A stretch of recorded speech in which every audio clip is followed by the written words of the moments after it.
What's up guys, it's your boy Brotato, back with another deep fried video for your enjoyment. Please keep in mind that if you enjoy this video to leave a like on your way out because it would be very much appreciated. Also good news, I recently upgraded from my Xbox One to the brand new Xbox One X 4K enhanced gaming, so that might be coming soon, featured in some of my videos, as well as purchasing the Nintendo Switch. And purchasing this bad boy is something I've been waiting for a long time. But you know, after making that purchase, I came across something interesting.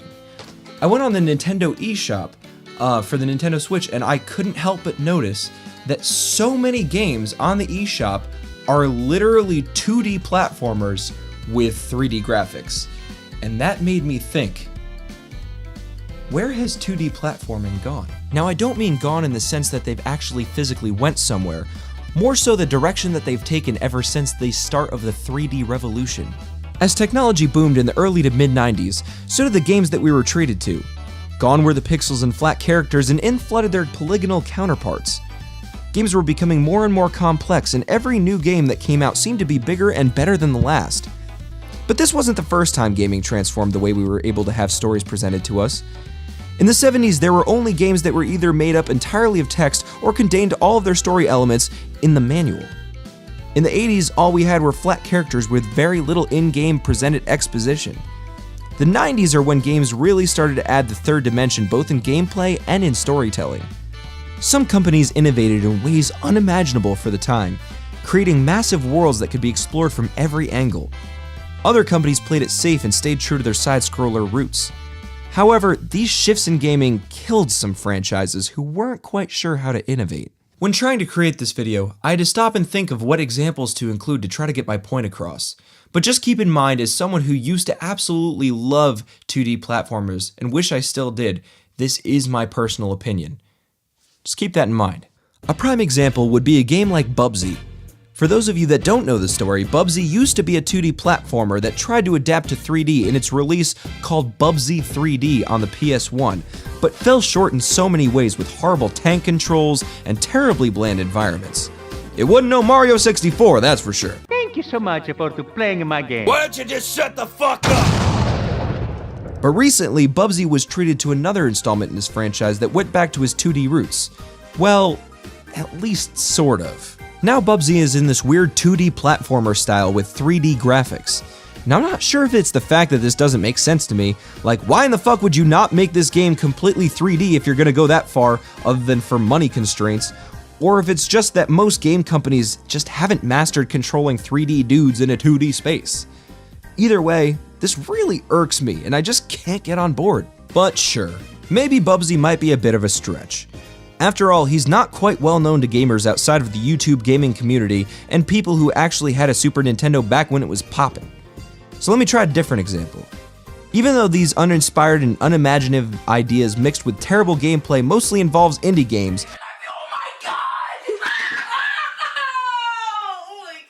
the problem also bleeds into bigger name AAA titles as well. Enter Sonic the Hedgehog. Now I know what you may be thinking. Sonic Mania was an absolute blast to play. I even covered a review of it on this channel that you can click the card for at the end of this video, where I explain that I really enjoyed my time with it so far. But we all know that the problem with Sonic isn't with Mania. It's with the 2D platforming sections of modern Sonic games that really bother me. In Forces and Generations, Sonic's controls mediocre at best, and the physics in these parts of the games are just hit and miss. In those games, you can play as modern Sonic who platforms through levels in 3D, but you can also play as classic Sonic who is native to the 2D plane. Modern Sonic enters side-scrolling sections occasionally as well, but they're usually just temporary changes. But in both versions, Sonic's jump just seems sort of, well, off. Sonic's momentum in these parts of the game just feels off, and the game doesn't always do the best job of keeping obstacles from getting a cheap shot on you. Sometimes you'll fly through the air and do some cool trick, and other times you'll miss a jump that was more the game's fault than it was your own. As for Sonic 4, well, I won't get into it too much, but let's just say that Episode 1 was ugly and broken, and the second episode, while not much better, definitely does a better job than most other scenarios I've seen Sonic in as a 3D model in a 2D space. Now let's talk about a game that actually flopped pretty recently. Mega Man 11 was just recently announced to be hitting store shelves pretty soon, and because Capcom is finally revisiting the franchise, I'm not sure how to feel about this new 3D style in a 2D platformer. The trailer looks pretty good, but when it comes down to gameplay itself, well, I guess we'll just have to see. But that's not the game we're going to be talking about today. No, the game we're talking about today is far worse, and was supposed to be a spiritual successor to the Mega Man series. That game's name? Mighty Number 9. When this game reached its crowdfunding goal on Kickstarter, many people had high hopes for this game to fill the void that the Mega Man games left when Capcom decided to stop releasing new games in the franchise. Unfortunately, this game absolutely sucked and did not live up to the Mega Man name in the slightest. The scenery was dull and unimaginative, each game mechanic was never really used to its full potential, the levels seemed tedious, and even the frame rate couldn't be salvaged from this game. Fans were devastated and felt cheated after buying it. But is it a lack of caring to work out the kinks on the ends of the devs, or am I noticing a pattern here? It seems like without a massive budget or a high amount of experience in the genre, it's pretty difficult to program games like this with the same quality as a fully 2D game. Despite those examples, there are some games that take advantage of the whole 3D game with 2D gameplay style thing. Take Donkey Kong Country Tropical Freeze for example. This game does a great job of keeping you engaged in a 3D space, even though you can only move in an X and Y plane. Sometimes you'll shoot into the background through a cannon, or have some other crazy third dimension shenanigans happen, but keep in mind this is Nintendo I just started talking about here. Of course their games are going to have that sort of polish you would look for in this kind of format. I also just want to mention that Assassin's Creed Chronicles India is also a game that takes advantage of this technique pretty well. Even though I couldn't see myself getting too engaged in the game, you interact with your environment in a 3D space much more than most side-scrollers today. The stealth aspect of the game has you climbing up and down trees, around sides of buildings, and just plain pulling off clever ways of maneuvering around the bad guys. The biggest thing that I can argue in favor of this game over other Assassin's Creed games is how little filler there is. Don't pretend like you don't know what I'm talking about. You want to get from point A to point B because that's where the mission is. Now you have to spend 10 minutes running there because the world is so big that each new quest is like a day-long journey. And yes, I know that's why fast traveling is a thing. Hell, they even put it into Super Mario Odyssey. But in most 2D games, it's all about moving forward. No backtracking required. Well, you know, except in games like Metroid where the whole point is to explore the entire area several times and get new secrets based on new power-ups that you get. You know what?